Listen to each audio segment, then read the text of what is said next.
This presentation will outline the process of researching and writing a dissertation. It is aimed at master's level students, but the principles may be helpful to students who have to write dissertations as part of their undergraduate degrees. Before doing any planning or writing, it's important to find the answers to some questions. With a big piece of work like a dissertation, you can save yourself a lot of time by asking these questions at an early stage. Who is my dissertation supervisor? When is the final deadline? And what is the dissertation word limit? Once you have the answers to these questions, you can think about choosing a topic. Choosing a topic can be daunting. It's important to select something that will sustain your interest. The topic should also be manageable. Avoid choosing a problem that researchers have spent many years trying to solve. You're aiming to produce a brief research project in a short timescale rather than a PhD thesis or a life's work. Start by thinking about the modules on your course. Is there an area of research that has raised some interesting questions or that you really enjoyed studying? Once you've thought of something, jot down some possible research questions. Try to make these look like essay titles. For example, to what extent are the government offering support to the children of substance misusers? Play about with a range of titles until you've found a couple of options that you think might work. You are likely to have around 6 months to complete your dissertation, but you may be writing it alongside other commitments. It's important to be realistic about what you can achieve in the available time. Make sure you've considered the following things. Can I achieve my goals before the deadline? Are there any costs associated with the research and can I meet these? Will I need to travel to the research site and is this feasible? Can I get access to the research site? Your supervisor is likely to be a very useful source of support throughout the dissertation process. He or she is likely to be very knowledgeable about your topic, and he or she will have supervised many students and can offer helpful advice. At your first meeting, take along your proposed research questions. Don't worry if these seem basic or not very impressive. They will act as a starting point for discussion and will help your supervisor to see where your interests lie. Ask whether your question is workable and whether it can be improved. Ask for some ideas about where to start with the reading. Write down what your supervisor says so that you can remember the advice later. And keep in touch with your supervisor throughout the dissertation process. Supervisors are very keen to help students who take specific questions to meetings and who can show evidence of having thought carefully about the issues. Organisation is the key to producing your dissertation on time and without unnecessary stress. Some initial planning should help you to remain motivated and to see that the task is manageable. Work out how many chapters you need to write. Count the number of weeks between now and the deadline. Work out how many weeks you will spend on each chapter, both researching and writing. Leave enough time at the end for proofreading and writing. Try to look at the dissertation as a series of short pieces of work, rather than as a 10,000 word whole. Breaking the task down into chunks should help you to do this. You could make a to-do list for each chapter. Break the tasks on the list right down. So for example, read and make notes on Jones and Thomas article rather than write chapter. Plot these tasks onto a weekly planner and then onto a daily planner. You can collect planners from the Accessibility Centre. Tick tasks off the list as you achieve them. You'll be able to see then that you're making progress. The structure of the dissertation depends on the sort of research that you're carrying out. There are two main types of dissertation. First, there's a project that involves an element of primary research. Primary research is research which involves gathering data of your own, perhaps via interviews or questionnaires that you've designed. Or secondly, There's a project that's based on an extended literature review or theoretical research. This sort of project relies on data that has been collected by other researchers. It's useful when the topic you are studying is very sensitive or the data very difficult to collect. There is a set format for the structure of your dissertation. Always check your course handbook for exact details because each department has slightly different criteria. The broad structure of a primary research project is outlined in the box on the right. More detail about each chapter will be outlined later in the presentation. The suggested word count for each chapter is based on an 8,000 to 10,000 word dissertation. So the dissertation could be set out in the following way. Start with an introduction, which might be between 800 and 1,000 words in length. You could then move to the literature review, which would typically be 1,200 to 2,000 words in length.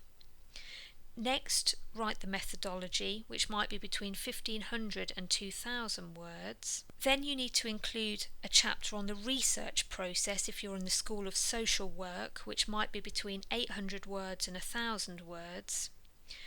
The next chapter is your data analysis chapter, which could be between 2,000 and 2,200 words. You might then have a chapter about your research findings, which would be between 1,000 words and 1,200 words, and finally the conclusion, which is typically between 800 words and 1,000 words. The broad structure of an extended literature review or theoretical research is outlined in the box on the right. The suggested word count for each chapter is again based on an 8,000 to 10,000 word dissertation, and the dissertation could be set out in the following way. Start with an introduction, which is between 800 words and 1,000 words in length. Next comes your methodology, which is between 1,500 words and 2,000 words. You might then have 2 or 3 chapters on specific issues or debates, and these might be between 4,000 and 5,000 words in total for the 2 or 3 chapters. You then might want a chapter on the key themes, which should draw together the key themes from the above chapters, relating them to your research question, and that chapter might be between 1,000 and 2,000 words in length. And finally comes your conclusion, which is between 800 words and 1,000 words. Some departments require students to produce a dissertation plan or proposal before they start writing. Producing a plan or proposal is a good idea, even if it's not a course requirement. It will help you to identify where you're going with the project. The research proposal could be organised in the following way. So start with these statements. This project will consider. The project aims to. The data will be gathered by. These methods were chosen because. Potential problems with the project are.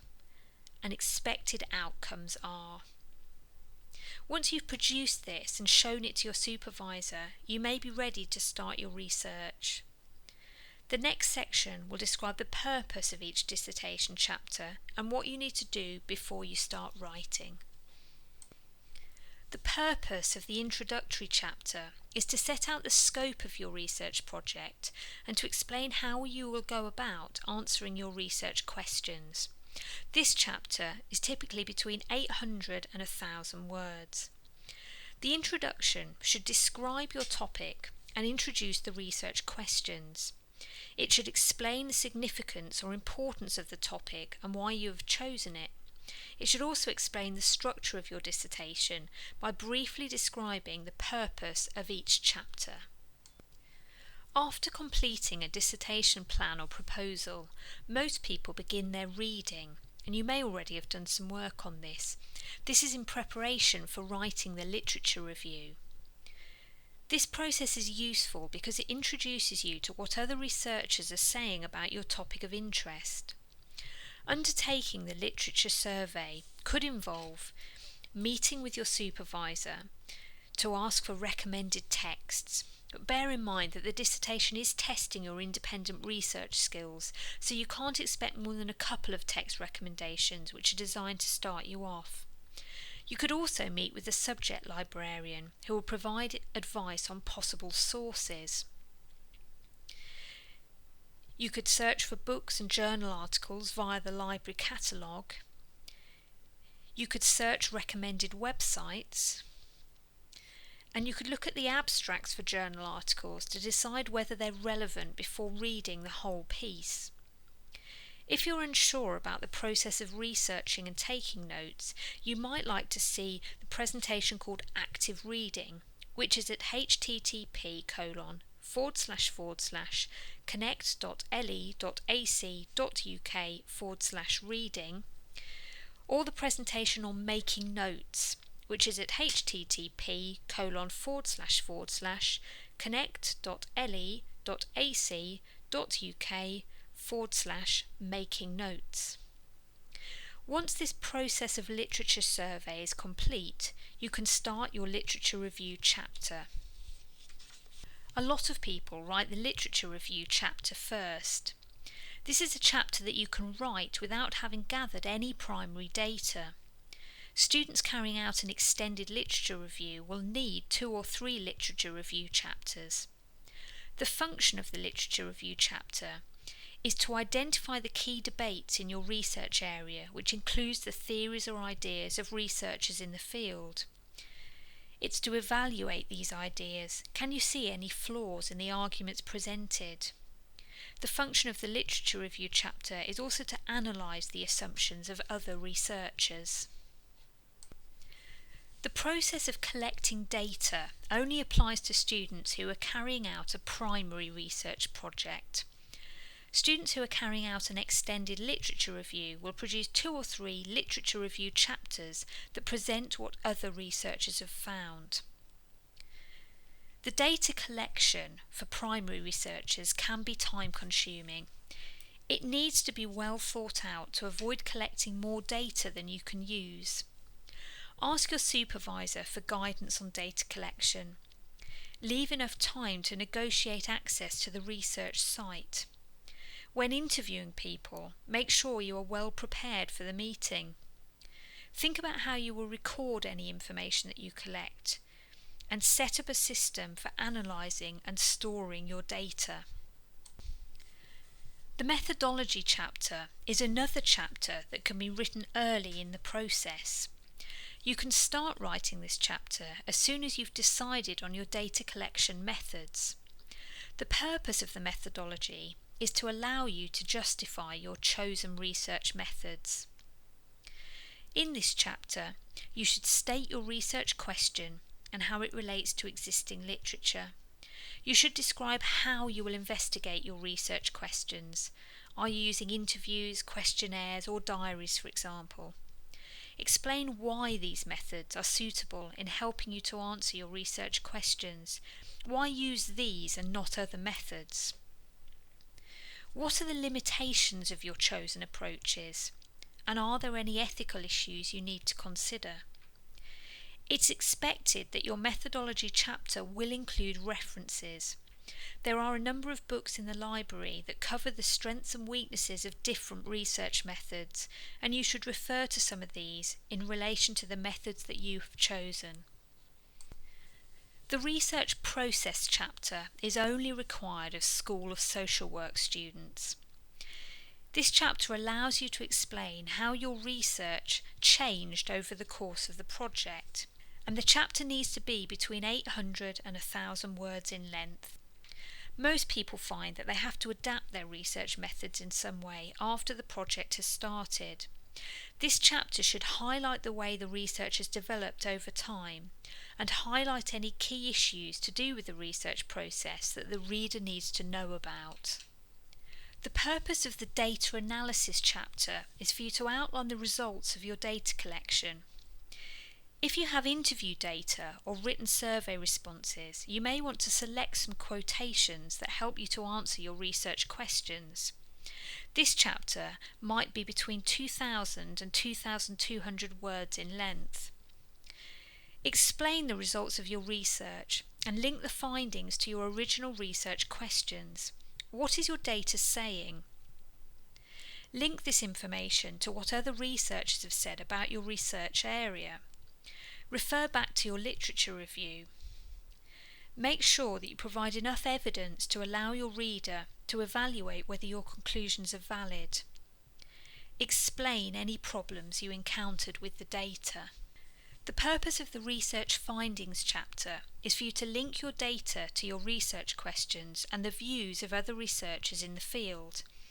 This chapter should be between 1,000 and 1,200 words in length. The Research Findings chapter should explain the specific outcomes of your research project. It should refer back to your research questions and show how the project outcomes address the original questions. If there are aspects of the question that have been difficult to answer, explain the reasons. The concluding chapter should aim to take an overview of the whole project and draw some broad conclusions. This chapter should be between 800 and 1,200 words in length. The following questions may help you to write your conclusion. How has the research project extended our knowledge and understanding of the topic? What key themes have emerged from the project? What are the limitations to the research? And what direction for future research?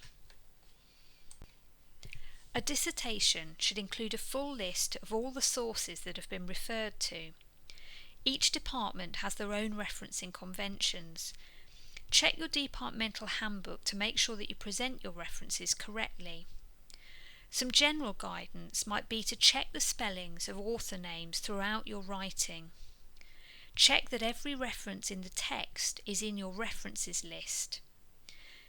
And remember that each department has specific guidelines on the format of the references, so make sure that you follow these. There are a few elements to a dissertation that are not needed for essays. These are pages for contents, an abstract, acknowledgements and appendices. These are short pieces to write, but you need to devote some time to them once the main chapters are written. The abstract is placed after your title page. This should summarise what you set out to achieve and the main findings of your research. Acknowledgements are placed after the contents page. This is where you thank people who have helped you with the research project. Appendices go at the back of the dissertation. Aim to keep these to a minimum. You might include your interview schedule, but not full transcripts. You will also need a contents page. The next section will offer some general advice about writing the dissertation. Dissertations that score highly will have a well-developed argument. This means that there is a clear sense of direction in the piece.